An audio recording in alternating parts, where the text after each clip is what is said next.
What's going on, guys? How you all doing? It's Greg Holroyd from GH Magic and Magic Speaker. When I'm recording this, it's actually a Friday. I've finished up all my meetings for the day, hence why the whiskey's out. And yeah, yesterday we had an amazing event on Clubhouse with Craig McGee and his events company, Panoptic Events.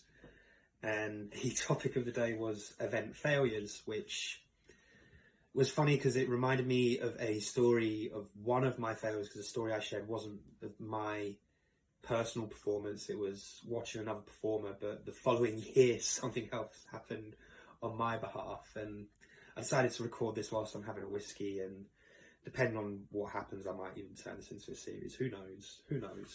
So yeah, let's get into the story, shall we? I'll tell both stories. So the first year, this must have been back in 2011, 2013 maybe, I'm going to say. No, 2011, 2012, so yeah, it must have been second year at university, and I was booked at an army gig in Thorney Island, like down south. If you go any further south of the UK, you're pretty much in Guernsey. It's a really long drive for me, but I was booked with a hypnotist the first year.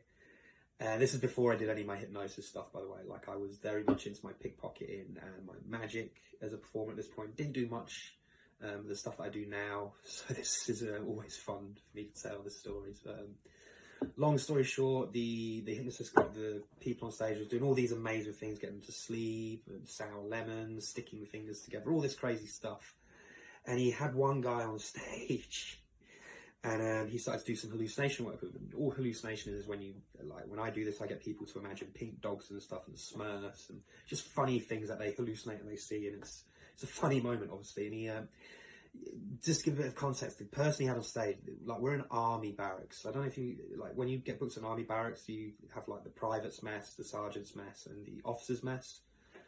And depending which one of those you get booked for is definitely differs on how the night ends out, shall we say. But this was an officer's mess, and it was a big stage show, and he had one of a really big, typical army guy on stage, and he decided to say, right, when you open your eyes, you're going to imagine there's a fairy in your hand. Now, that would have been enough for me. That was funny enough. Like, big dude, 6'6", 6'7", whatever he was, like action man in like his, you know, the things they wear, these balls with medals and certain trousers and all these different things. But yeah, so he's sitting there looking, he's got this fairy in his hand, like, oh my God, it's a fairy. And then the hypnotist turns around and goes, I already knew this was going to go bad at this point. Like, I saw this coming. And he says, right, what are you going to do? You're going to protect that fairy with your life. Think about this for a second. My man, the hypnotist, is on stage. He's got this big soldier, a trained killer in my eyes at this point, to be like, yeah, you've got a fairy in your hand, and you're going to protect it with your life. So it started off funny, like, maybe like the hypnotist takes a step forward, you get the funny interaction of the army man puts his big ass body in between him and the fairy, you know, and it was all funny. It went downhill pretty fast when one of his friends, because the stage was quite close to the tables and things, and one of his friends just went up and just slapped his hand. My God, bedlam went loose. Like, he was, and it just, like, it was 5 minutes of chaos. You can imagine what happened. Like, you know, bundle with army guys. It was bonkers. So glad I wasn't up on stage and this wasn't me at this point. And yeah, it all settled down. It got crazy, but so many things. Yeah, just absolutely bonkers. Every time I remember this story, it's like I just remember a cloud of smoke and just people going in and out and breaking each other off, and yeah, it was bonkers. And yeah, the key thing why we were sharing these stories was to, you know, the events industry went from crazy change this year. Like, the past 18 months, it's been tough. And it's just to let you guys know, we are resilient people.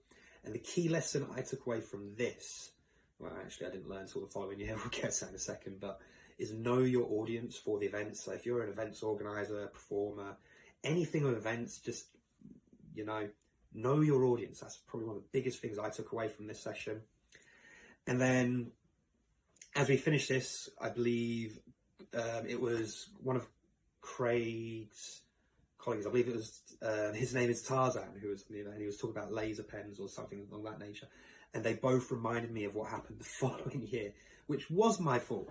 So this is a pretty funny story as well. So I was at the event, and there's a trick that you have with laser pens. Bear in mind, this is the same event, Army mess venue. I believe this was the Sergeant's mess this time round. And there's a routine I used to do with cards where I used to deal cards on the table and they just disappear into thin air. It looks pretty magical. To add to a little bit of stages, you put like a little laser light, and the card disappears later, or whatever BS you want to spiel to them. Not important. And what's funny about this is when you go to a gig, if you're a magician or any event stuff, don't take laser pens. Soldiers don't have good relationships with laser pens for very obvious reasons. I was a teenager at this point, and I had to be took aside and explain this to me. And yeah, some pretty funny reactions when I initially pulled that out, and there was just this red dot on the wall, and yeah, all kinds of craziness. So yeah, I think we're going to leave the video here today. We're in like just over 6 minutes now, so we're going to call this, I don't know, maybe I'll release this on Wednesday, so we'll call it Whiskey Wednesday, but the video's been recorded on Friday.